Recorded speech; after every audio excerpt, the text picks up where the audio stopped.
How on earth does this Shopify store do $50 million per year?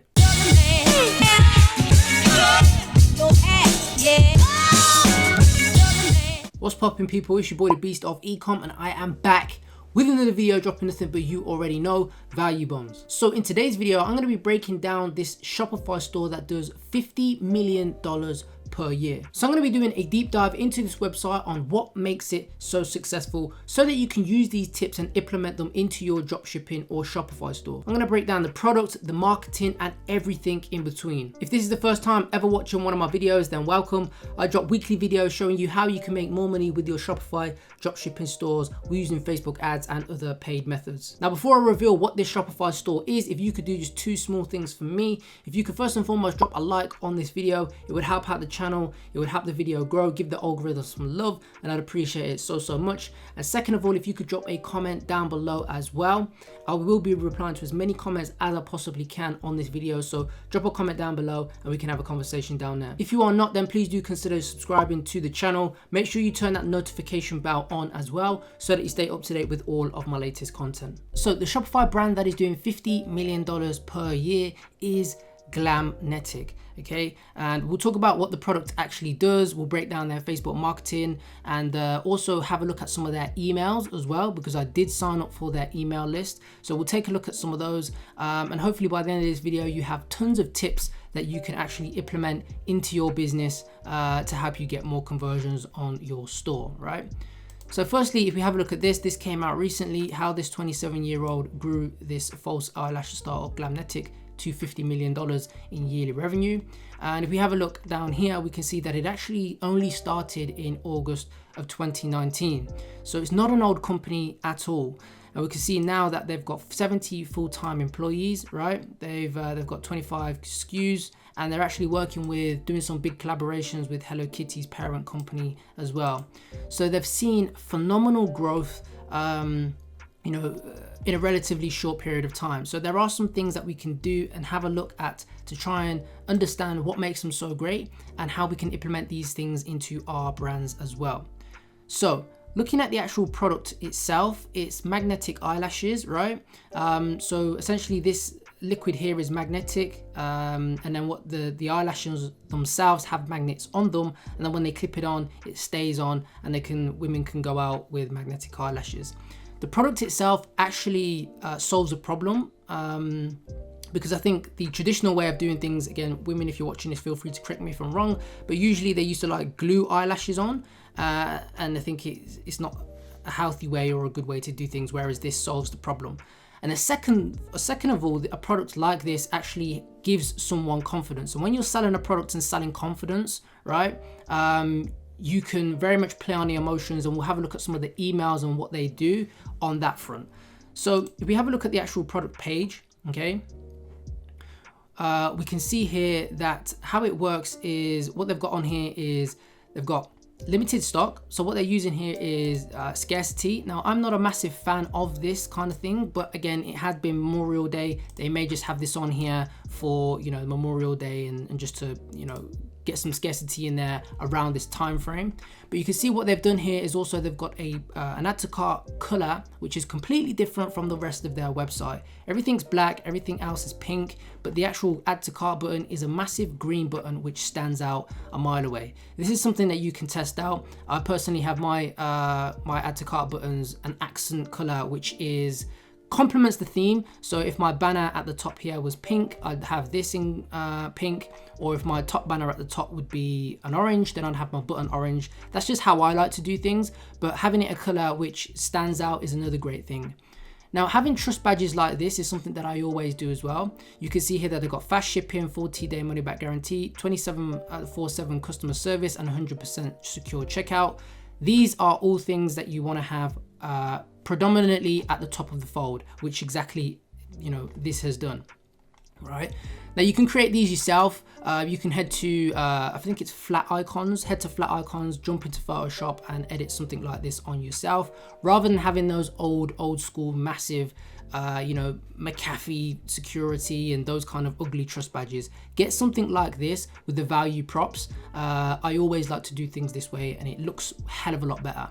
They've got some key features. Again, you can see here some key features here, and this is something that I've recently been doing on my one product pages, and it very much helps with conversions and improving your conversion rate.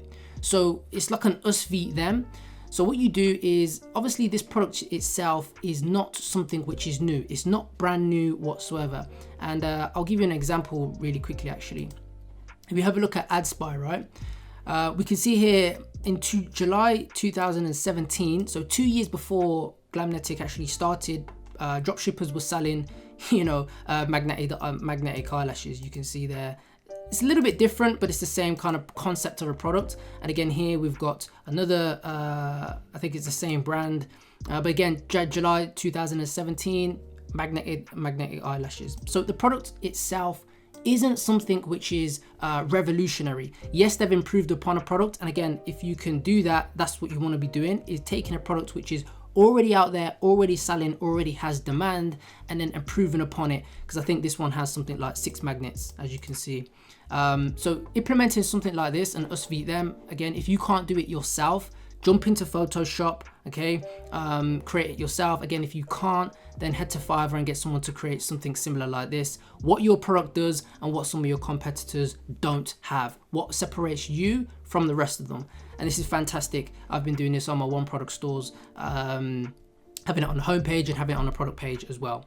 And again, we've got how to actually apply it, so making it as easy as possible. It's not hard to do. And then obviously we've got some social proof down here and all those kind of things, right?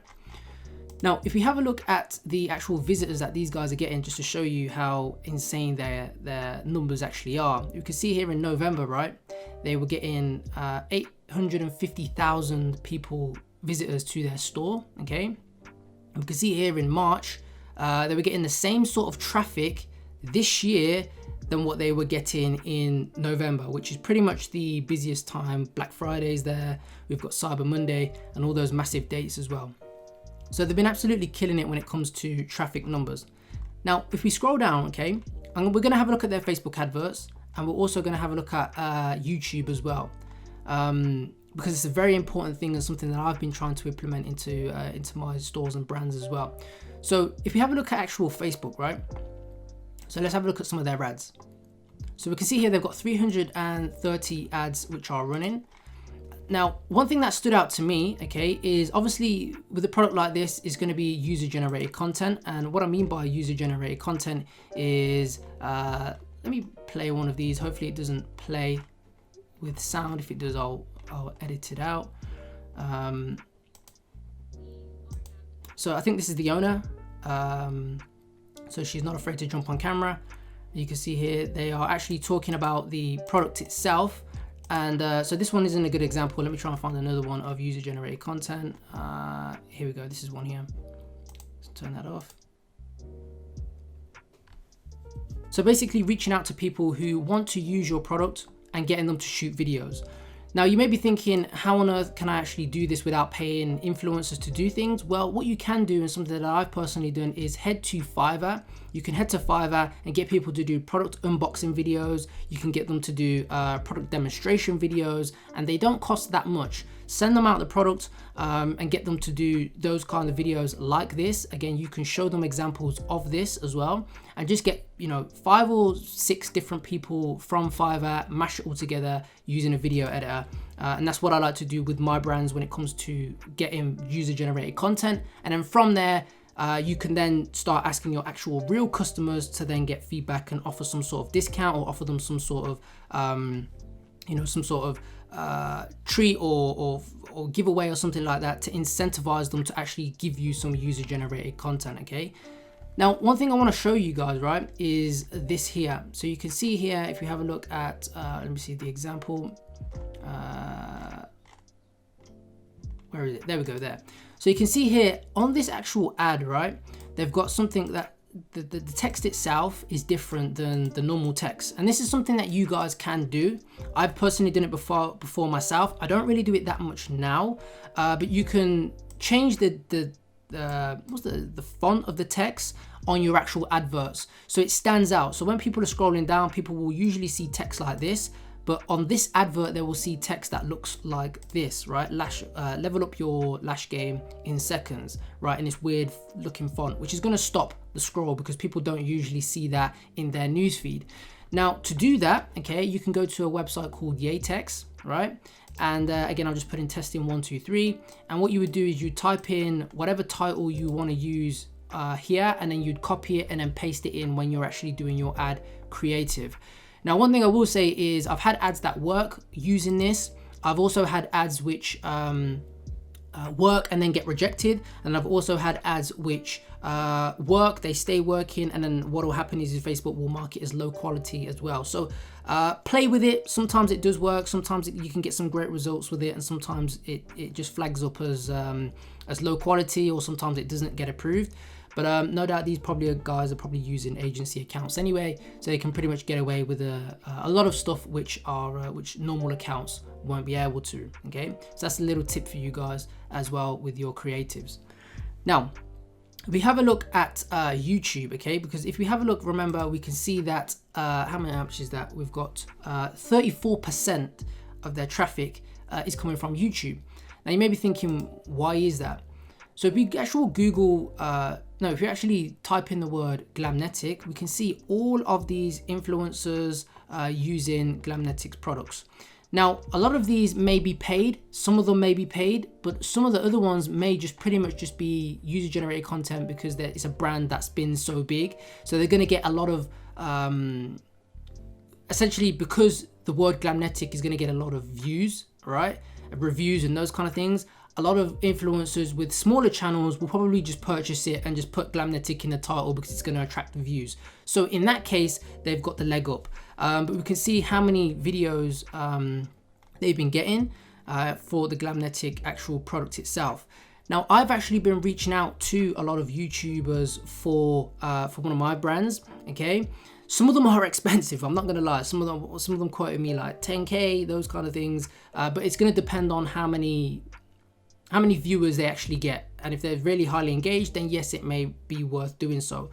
The great thing about YouTubers, okay, is that first and foremost, the content itself is very much evergreen, so it's a lot more, it's going to stay relevant for a longer period of time rather than just an Instagram swipe up story or an Instagram post from an influencer. Second of all, it can help rank your product itself, so when people actually type in the name of your brand and then reviews, YouTube videos with a few views can pop up on the first page of Google as well. So that's another thing. As well. And second of all, people most of the time go to YouTube if they're looking for a product for reviews. They will have a look and type in the name, and if they find out stuff that's on there that looks great and their reviews are great, then most of the time it's going to help you with getting those conversions as well. One final thing on that point is that if you don't want to reach out to these influencers with massive YouTube channels, what you can do is you can reach out to, let me see if I can just try and find one. Let's just type in product reviews. We can reach out to these kind of companies. So not these kind of companies, these kind of people. So like Freaking Reviews, and there'll be a lot more smaller channels, right? Which just do reviews. That's all they do. Jimmy Charles the World. Again, these are big companies. These are big YouTube channels, but you want to try and find the smaller channels which are just reviewing products. And most of them will let you send the product for free because, they want free products.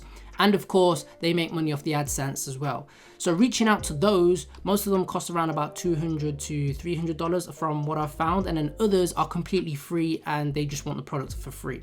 So make sure you check those out if you want to get some user-generated content with your YouTube ads. So to wrap up this video, I just want to show you the 2 emails that I got from Glamnetic when I signed up to their newsletter. First and foremost, they give you 10% off. So you can see here, this is what the email looks like. And this is something that you should always be doing, okay? Always make sure that you've got an exit intent pop-up on your website and you've got some sort of flow in place, a welcome flow in place that emails people who sign up to your newsletter. And you can do that just using Klaviyo, okay? And that's exactly what these guys are using as well. You can see here Klaviyo Mail. Now, one thing that I always do as well is any brand that I know that is crushing it, that is doing absolutely insane numbers, or that I like the look of, always sign up to their email list, because it's going to give you inspiration on what you can do and how they're structuring things, what messages they're putting across, how does it look, and all those kind of things to give you some inspiration. Now, this was the first email, but the more interesting thing is actually this email that I got as well. And you can see here, this is basically from the founder, okay? From the founder who sent this email, and you can see here that essentially what she says, I'm not going to read it all out to you, but the way it was positioned was her story from growing up in Thailand, where she weren't allowed to wear makeup. She then moved to California, got bullied, and then found her love for makeup and false eyelashes, felt amazing when she put on a pair of false eyelashes, and then from there kind of couldn't find any products out there that were good, and then built her own. And then there's some social proof in here from people like Business Insider and also Sheryl Sandberg from Facebook, and then, you know, here's the VIP discount code for 10% off. So we've got that emotional connection here, because no doubt people reading this have gone through the same kind of thing, potentially. We've got social proof in there as well. Nothing out there on the market satisfied her needs, so she created something herself. And then of course we've got social proof like I've mentioned, and then that discount. So again, this is something that you can set up into your own brands, you know, using Klaviyo, positioning a founder type email to your customers, so that you can, you know, try and get more people to connect with your brand and make more sales that way. So hopefully you got some value from this video and know exactly what a great Shopify brand looks like and store. And hopefully you got some great actionable tips that you can take away and implement into your stores to help you get more conversions and more sales. If you've made it this far and you got any ounce of value from this video, please do drop a like on it. I'd appreciate it so much, with a comment down below as well. And if you are not subscribed to the channel, please do subscribe with the notification bell on, so that you stay up to date with all of my latest content. Hit me up on Instagram, hit me up on Twitter. Both of those links will be down below. The handles is just Beast of Ecom, and we can try have a conversation on there. If you do want to learn more from me personally, then check out my course Ecom Beast 2.0. The link for that will be down below, and if you use the code YouTube100, you will get $100 off the course. But that is it for this video. Hopefully you got some value. Take care, and I'll see you in the next one.